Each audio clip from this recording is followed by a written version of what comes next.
Item number 1, Mr. John Cumming. Number 1, sir. Mr. Speaker, sir, this morning I had meetings with ministerial colleagues and others. In addition to my duties in this House, I shall be having further meetings later today. This evening I hope to have an audience of Her Majesty the Queen. Mr. Cumming, will the Prime Minister find time this afternoon to consider the plight, the anxieties of many thousands of parents and carers of autistic and mentally handicapped children who are denied a mobility allowance? Does the Prime Minister understand the difficulties experienced by parents and carers in having children accompany them on public transport, with a somewhat unhappy and perhaps hostile public? Will the Prime Minister not instruct her Secretary of State to bring forward new regulations to enable mobility allowance to be paid in such cases?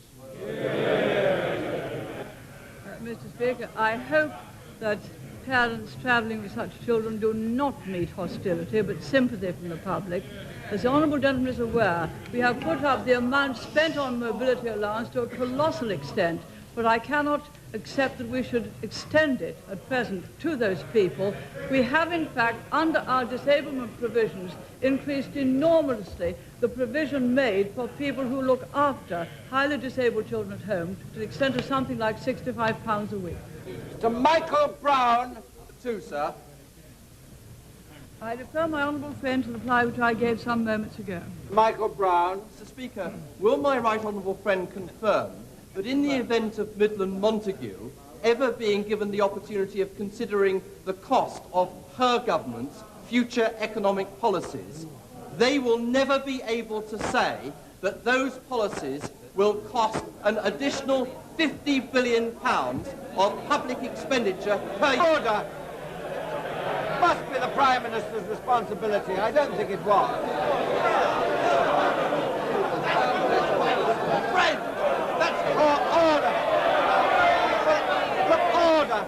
The honourable member's been here a long time.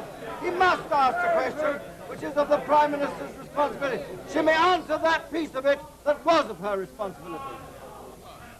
Mr. Speaker, I confirm that we're not likely to have policies which consist of spend now and pay later.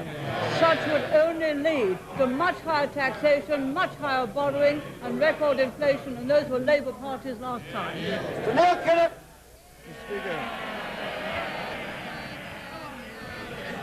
Mr. Speaker, can the Prime Minister tell us, is it true that she's resumed her habit of taking advice on economic affairs from Sir Alan Walters?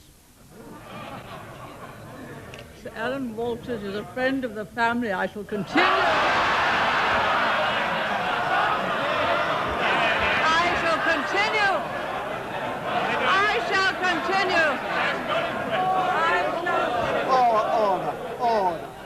Order. Prime Minister. I shall continue to see him as a friend of the family. How astonishing that the Right Honourable Gentleman is so small-minded as to ask such a trivial thing. But, Mr. Speaker, doesn't the Prime Minister recall that her last Chancellor said when he resigned, the successful conduct of economic policy is possible only if there is, and there is seen to be, full agreement between the Prime Minister and the Chancellor of the Exchequer.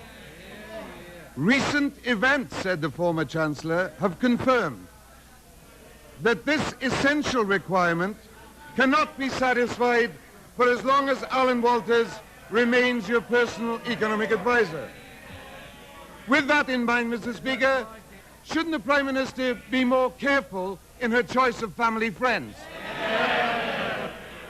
Really? The Right Honourable Gentleman objects to me seeing family friends. He's getting worse than the KGB. John Hannam. Please, sir. Number 3. I refer my honourable friend to the reply which I gave some moments ago. To John Hannam. Mr. Speaker, has my right honourable friend seen the survey of Michael Porter, the Harvard economist who has spent the last 4 years surveying the top 10 major economies, and is she not heartened by his comment that there were few economies which had faced and had been in such bad shape by at the end of the 1970s, which had recovered so quickly and dramatically as they have during the 1980s? Yes, Mr. Speaker, I saw the report. It was an excellent report. It pointed out that competitiveness and endeavour are the only way to bring prosperity, that we have brought prosperity to this country and transformed Britain. We have record production, record investment, record incomes, record social services, and a record number of jobs. An excellent record. Ashford, the Prime Minister recall that a week ago, her Secretary of State for Trade and Industry said that he favoured a Europe in which we travelled in different directions at different times and whatever speed we liked. Whereas yesterday, her Foreign Secretary said that he wanted a Europe in which there was closer and closer integration. Which of these two contrary views represents government policy? The right honourable gentleman struggles very hard for his questions.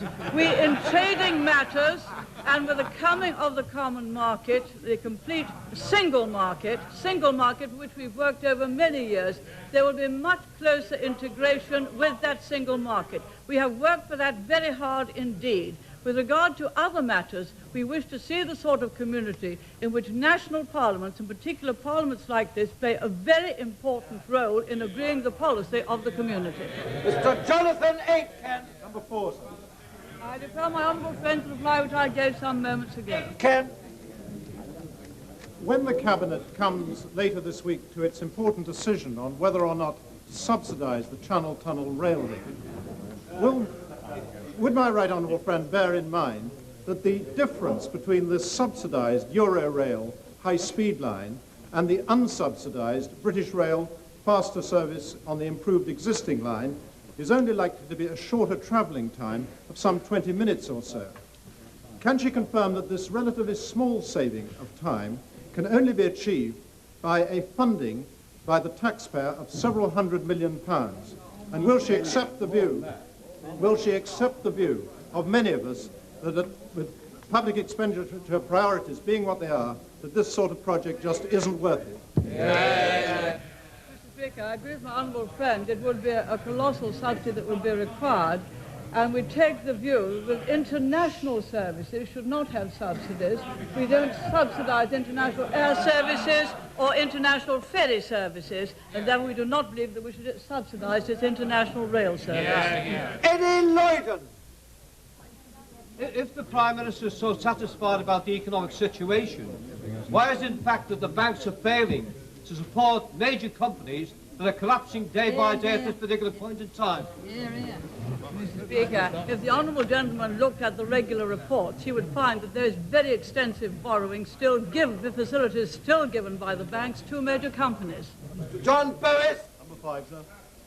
I refer my honourable friend to the reply that I gave some moments ago. Boris. Would my right honourable friends agree that it's the experience of her government that as she's been able to bring tax rates down, so the wealth has been generated to increase the tax take which can be spent on services and those in need?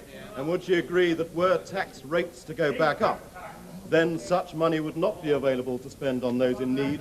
And would she find time in her very busy day to spend an hour or 6 explaining this basic economic truth to the Leader of the Opposition?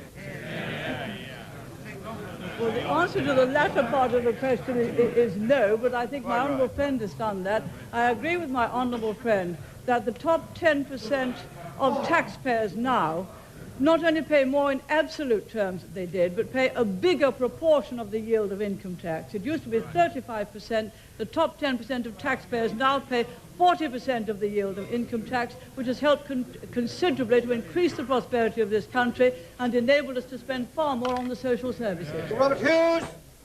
Does the Prime Minister share the growing public concern at the number of former Cabinet Ministers taking well-paid jobs well-paid jobs with companies which they were responsible for privatising? If not, why not? Speaker, successive governments have taken the view that it is valuable for the people of this country to have those who have great experience in public affairs to put their talents at the service of industry, and for those who have experience of industry to put their talents at the service of the government.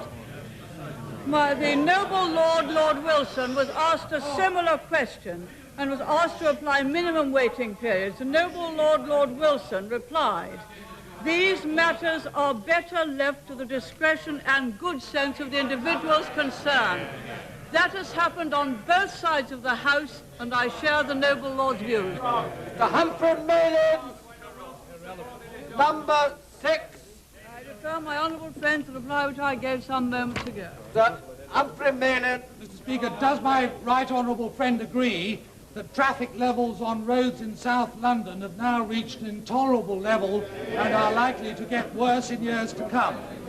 Does she further agree with many of my constituents in Croydon that efforts should be made to keep people off roads and onto a much more efficient, faster and cheaper public transport system? And finally, would my right honourable friend give consideration to a policy of road pricing, if appropriate, and also much tougher action against those who park so very badly on many of our roads? Mr. Speaker, of course the level of traffic now coming into London reflects an enormous increase in prosperity, but we are putting very considerable resources, far more resources than ever before, into London transport, something like £540 million this year into investment into London transport, and also the central lines being upgraded at a cost of £700 million. These are very large sums and should help to relieve the congestion on public transport. Bernie Grant. Would the Prime Minister tell us whether she supports the right of parents to remove children from schools on the basis of the racial composition of that school? Mr. Speaker, parents, if they remove children from school, usually do so because they are not satisfied with the education the child is receiving. Every parent has the right to secure that the child should get the best education possible for that child in the locality. I think the honourable gentleman is making a great mistake to get it mixed up with racial matters. Mr. John Wilkinson. Number 7, sir. I refer my honourable friend to the reply which I gave some moments ago. Mr. Wilkinson. Has my right honourable friend had time this morning to study the reported remarks of Mr. Pohl, the president of the German Bundesbank, who suggested yesterday that there could be a two-speed progression to European monetary union? Does my right honourable friend envisage United Kingdom being in the first group, with France, the Federal Republic and the Benelux countries? And if so, does this mean we ought to enter the ERM sooner rather than later? No, we ought to be in the second lot. Mr. Speaker, with regard to the exchange rate mechanism, the conditions were laid down at Madrid. They have not, in fact, changed. With regard to a two-speed Europe, I hope there will not be a two-speed Europe. But this House has made its views very clear on the Delors Stage 3 that it would have nothing to do with ceding that amount of sovereignty. After all, if you cede sovereignty over all monetary and economic matters, you've ceded the fundamental core of the things which we are here to decide, and of course that must be honoured. But we have not yet got into discussing EMU yet in the Intergovernmental Conference, and I hope that they will listen to the views of this House and of this government, and may perhaps be influenced by them. Mr. Lawrence Cunliffe. Does the Prime Minister agree that it's completely indefensible that the 5 chairmen of the major building societies in this country should receive a 50% increase in salary, while thousands of mortgage rate interest payers are out of their mind and straining their wits to find interest rates that are the highest in our history, combined with an evil poll tax? Mr. Speaker, I believe that the chairman and those at the top of industry and business should lead by example, and they should take those matters into account when they are negotiating wages and salaries with their own people. John Watt. Number 8, sir. I refer my honourable friend to the reply which I gave some moments ago. John Watt. In view of the exciting developments in Eastern Europe, Would my right honourable friend agree that it is of vital importance that the European community keeps its doors to the East wide open, with the welcome mat clearly displayed, rather than becoming a much more exclusive club? I entirely agree with my honourable friend. I think most of us hope that eventually the countries of Eastern Europe will join the European community. The first stage they'll have association agreements, but I believe it would be quite wrong for the European community to tie up its agreements and its directives and its bureaucracy so much that would make it impossible for others to join. That would be a great mistake. Statement, the Prime Minister.